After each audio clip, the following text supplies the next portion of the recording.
buenas tardes. Estamos aquí en un sitio emblemático de Medinaceli, la Corrala del Manín.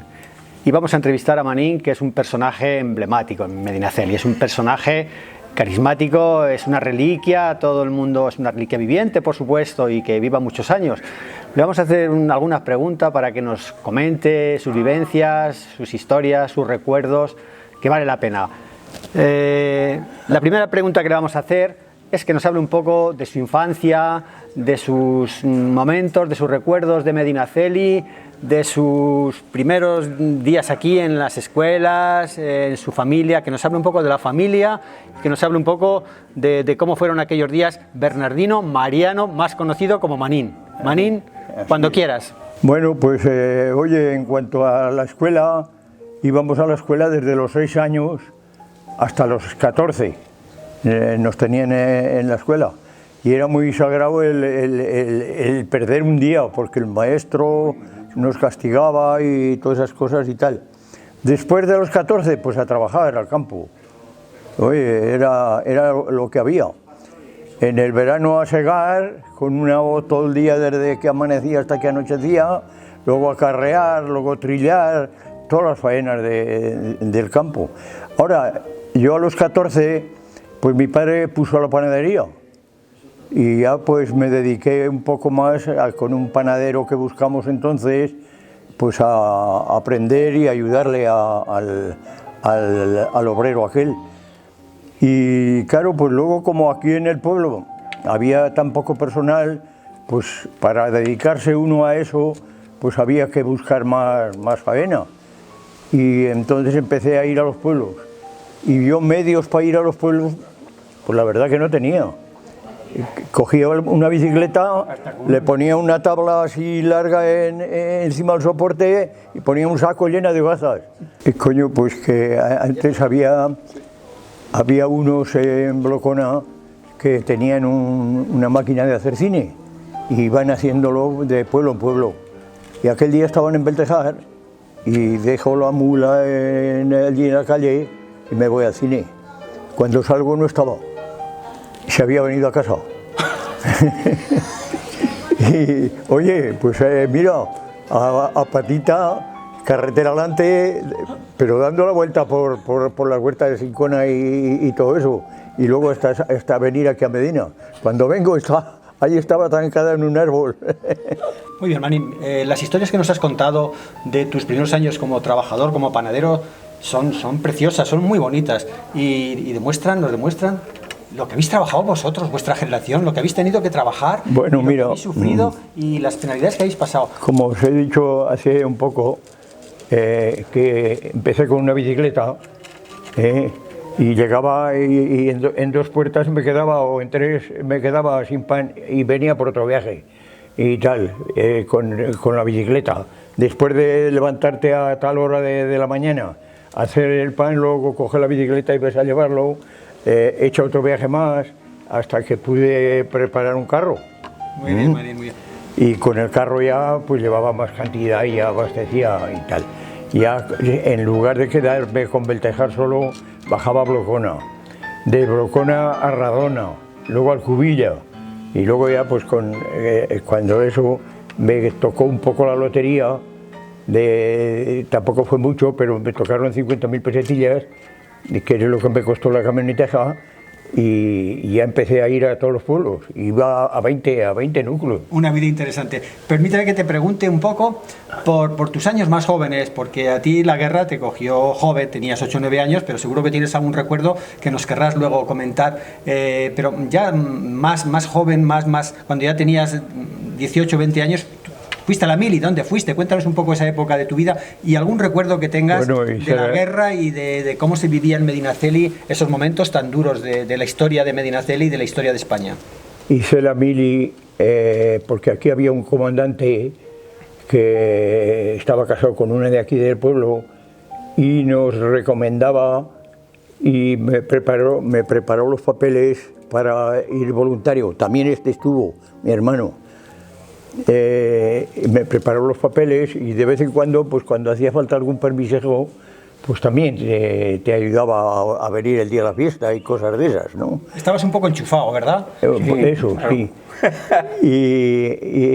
Bueno, me hicieron cabo enseguida. Era yo allí una autoridad. La autoridad ya la marcabas la autoridad por aquellos años. ¿Y qué te voy a decir yo? Pues que también trabajaba mucho porque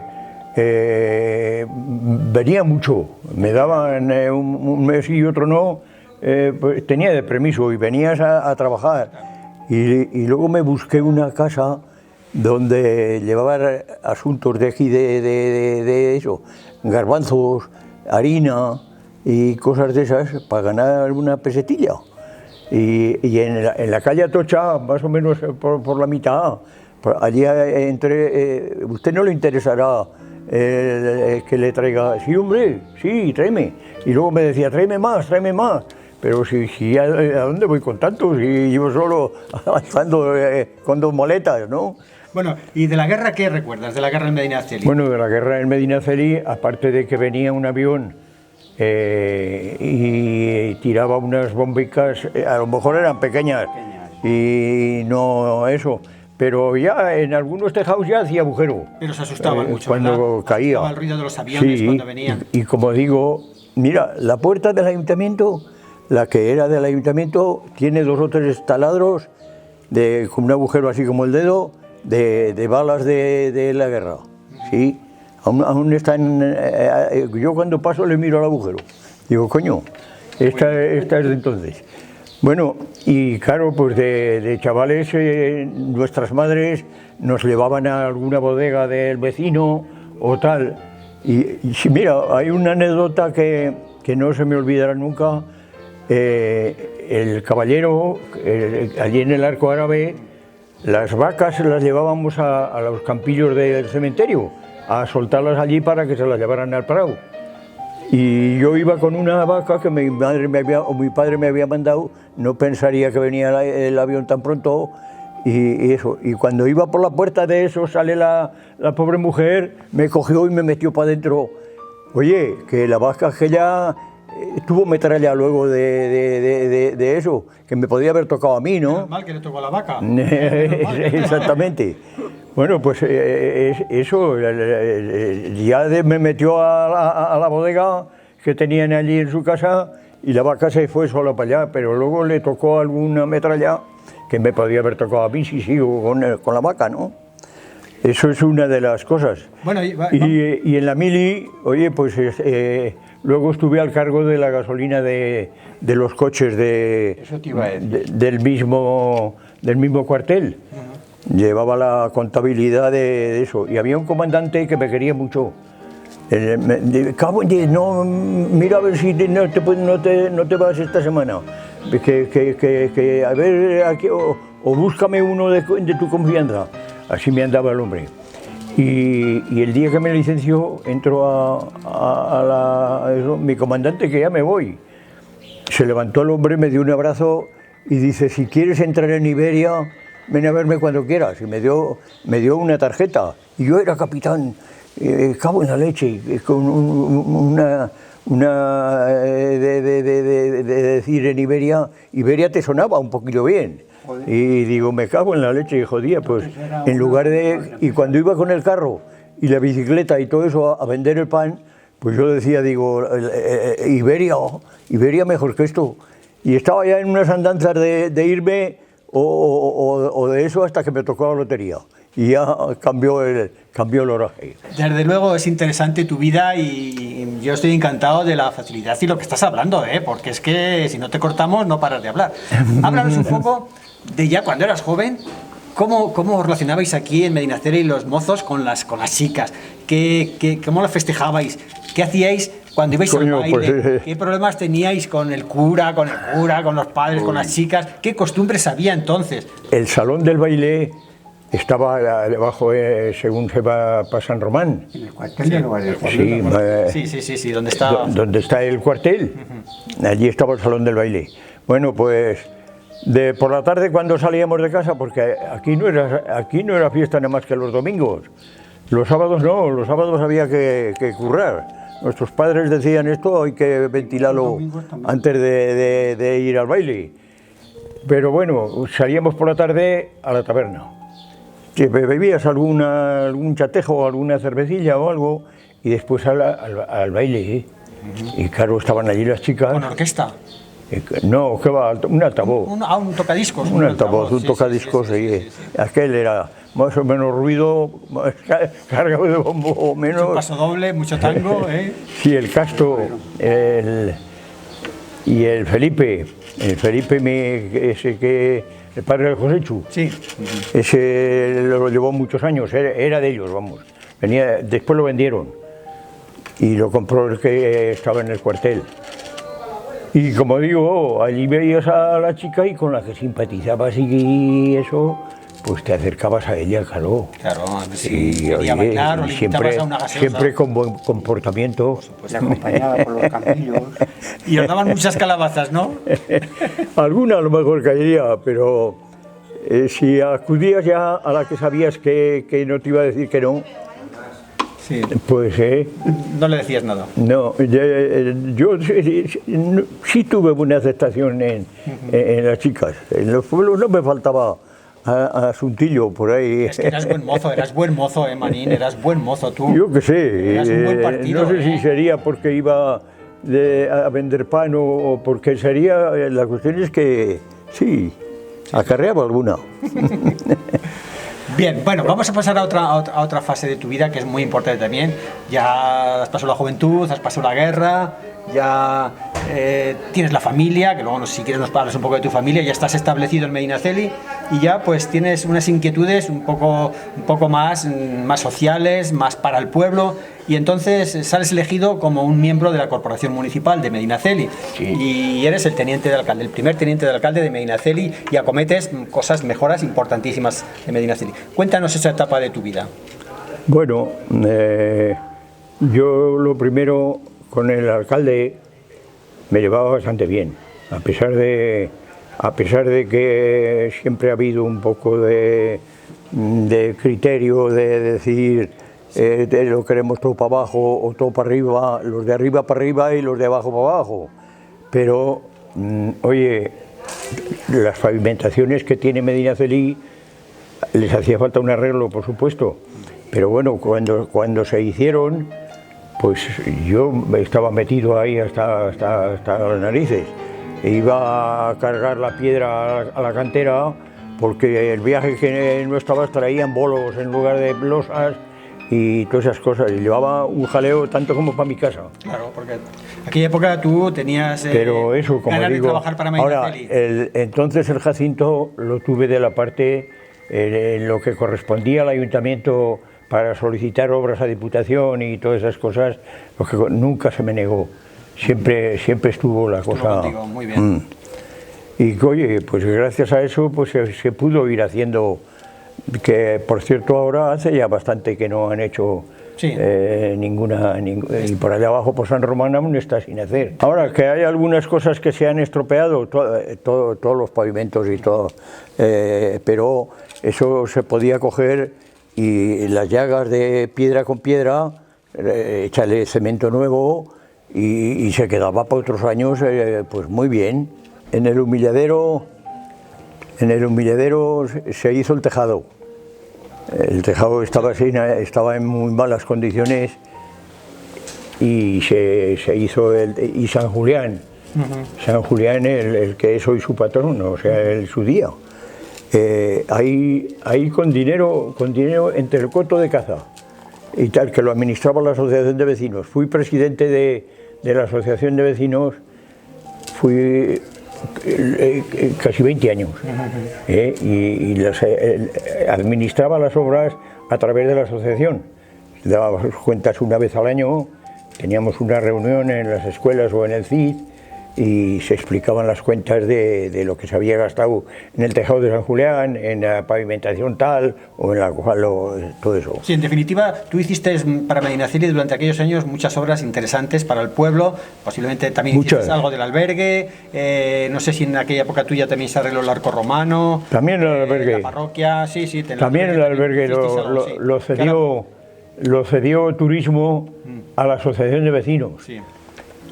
que el que estaba en el cuartel, el dueño, el que ahora ya ha muerto, García Miranda, el que compró el cuartel, ese nos echó una mano para un ministro, Sánchez Bella, era entonces ministro, y nos dieron el albergue a administrar a la asociación de vecinos. Y entonces la asociación de vecinos no tenía un duro. Pues con dinero del Manín se cotizó aquello que subió a 4 millones de pelas. En aquellos años ya valía, ya sí. Que ya era dinero. Bueno, pero luego después lo alquilamos para eso y en 3 años que estuvo alquilado volvieron los 4 millones que se habían gastado. Y yo lo llevaba eso muy de cuenta y me iba cobrando de ahí hasta eso. Nadie podrá decir que un duro más de nadie, sino que si había que coger mi vehículo, ir aquí, ir allá, ir al otro lado, siempre por la cara, pero vamos, oye, se hizo también el albergue, sí, luego después ya dejé de estar en el albergue y tal, y ya pues lo cedieron, pero la asociación de vecinos no hizo el suficiente caso y se lo dieron al ayuntamiento. Y el ayuntamiento ya no ha hecho lo que hacía la asociación. Muy bien. Creo que en esa época también hicisteis la restauración del torreón del castillo árabe, de la Alcazaba, que restaurasteis también. Pero ahí eso era dinero de la Diputación o del Ministerio de Patrimonio. Sí, de Patrimonio. Sí. De Madrid. Ahí no me metí yo con la asociación de eso, ¿no? Así como el tejado de San Julián. Ahí sí, ahí eso se hizo con dinero administrado a través de las cuentas que yo llevaba, pero los arcos no, los arcos lo... En definitiva fuiste un buen alcalde, la gente del pueblo te recuerda como un gran alcalde, una buena persona que has sabido mantener tu familia en Medinaceli, tus hijos siguen en Medinaceli, siguen estando aquí, eso sí, siguen siendo personas muy queridas. De los pocos vecinos, de los pocos vecinos que han aguantado la familia en el pueblo, porque yo los que tengo, y además les he hecho una casa cada uno. Sí. Las casas que tengo allá por donde vive Joséchu, donde tiene la tienda de Joséchu. Pues aquellas casas las he hecho yo con mi dinero. Bueno, me tocó la lotería también. Otro pijazo ahí. Y el mucho pan que amasaba. Claro. Que como he dicho antes, 15 sacas de harina, yo se lo cuento a algunos panaderos. Digo, yo he llegado a amasar 15 sacas de harina de 100 kilos. Y se echan a reír como diciendo ¿qué fábula nos estás contando? Eso es mentira. Pues no es mentira, ¿no? Se cayó habiendo estado en algo de obra, pero se veía también metido en ello el obispado, en eso. Lo que pasa es que cuando se vino abajo la techumbre y todo eso, ya se olvidaron de tal manera que ya allí está el altar mayor. Imposible detrás de eso, con un tabique por delante y tal.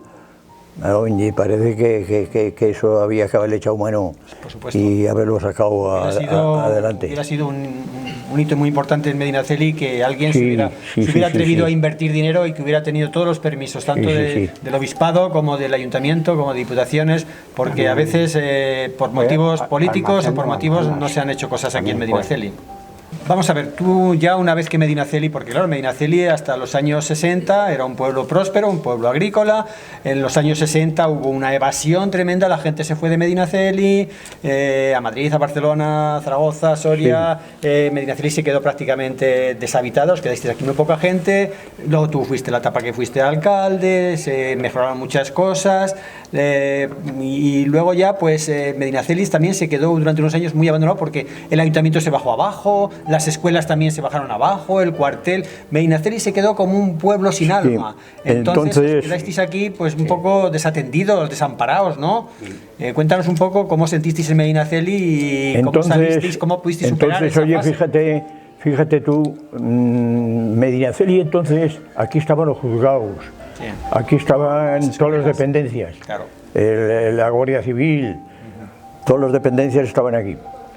¿Dónde estaban esos jueces? Que cada juzgado tenía su juez y tal. El alcalde de entonces, el que llevaba esto, tal. Yo entonces no estaba todavía.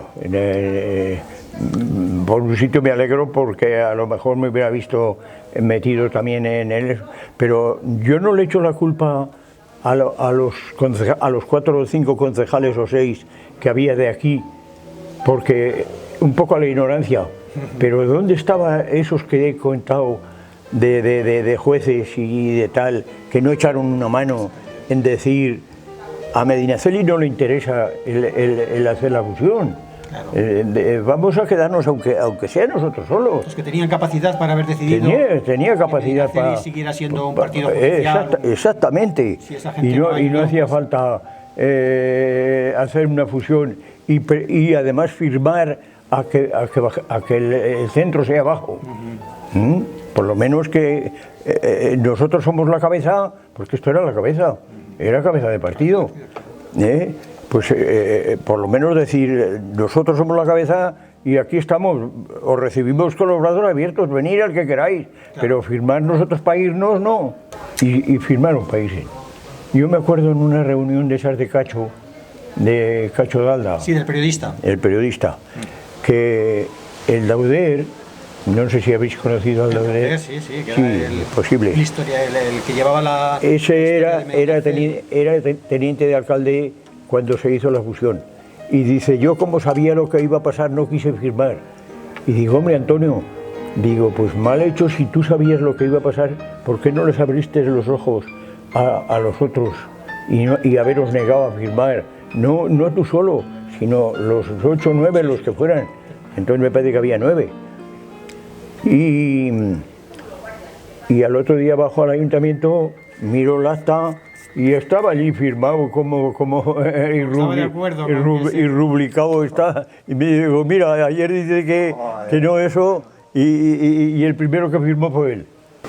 Bueno, ya para terminar, Manín, con toda la experiencia, con todo lo que nos has contado y que podíamos haber seguido hablando muchísimo, ¿cómo ves actualmente Medinaceli? ¿Cómo ves actualmente la fuerza que tiene, por ejemplo, el turismo, la hostelería, los que no estamos aquí pero venimos a pasar unos meses en verano? Y sobre todo, ¿cómo verías tú, cómo te gustaría que fuera Medinaceli en el futuro? ¿Qué se tendría que hacer en Medinaceli para que Medinaceli volviera a recuperar esa fuerza y ese poder y ese prestigio que ha tenido durante toda la historia? A Medinaceli le hacía falta una industria donde colocar X obreros, y entonces la población subiría más, que claro, es lo que le falta, claro. Porque es que tiene poco. Tiene pocos, menos mal a que mientras esté viniendo el turismo que viene, pues oye, van viviendo los restaurantes que se han hecho y tal, esos van marchando, porque como algún día se marchara el turismo, esto se quedaba, imagínatelo. El turismo no creo que se marche, lo que habría que hacer, atenderlo mejor, que no fuera solamente un turismo de subir y bajar, que fuera un turismo que estuviera aquí una noche, 2 noches, 3 noches, bueno, que pudiera disfrutar de Medinaceli. La prueba está de que lo atenderán un poco bien al turismo cuando se llena todos los domingos. Sí.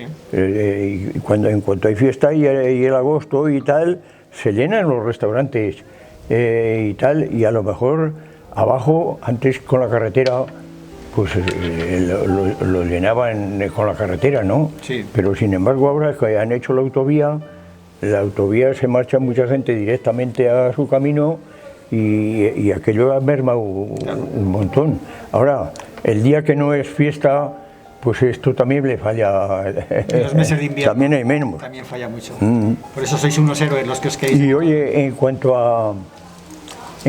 a cuando se hizo la fusión, es que entonces Medinaceli se lo pintaron a los concejales que había entonces y eso muy bonitos, lo pintaron muy bonito, ¿no? De que esto iba a ser una balsa de aceite, porque como ni tenía desagües, ni tenía agua, ni tenía nada, pues entonces al decirle que se le iban a poner todos esos servicios y luego después hasta que le llegaron Predicar es fácil. tela marinera. Predicar es muy fácil. Y en política todavía más. Pero vamos. Vale, pues oye, yo pienso que lo que nos has contado es muy interesante, podríamos seguir hablando, pero realmente lo que vale la pena es que tú sigas estando en Medinaceli, que la salud te acompañe, que tengas la cabeza como la tienes, que está muy bien y ya que... no puede ser muchos años, porque tengo muchos ya.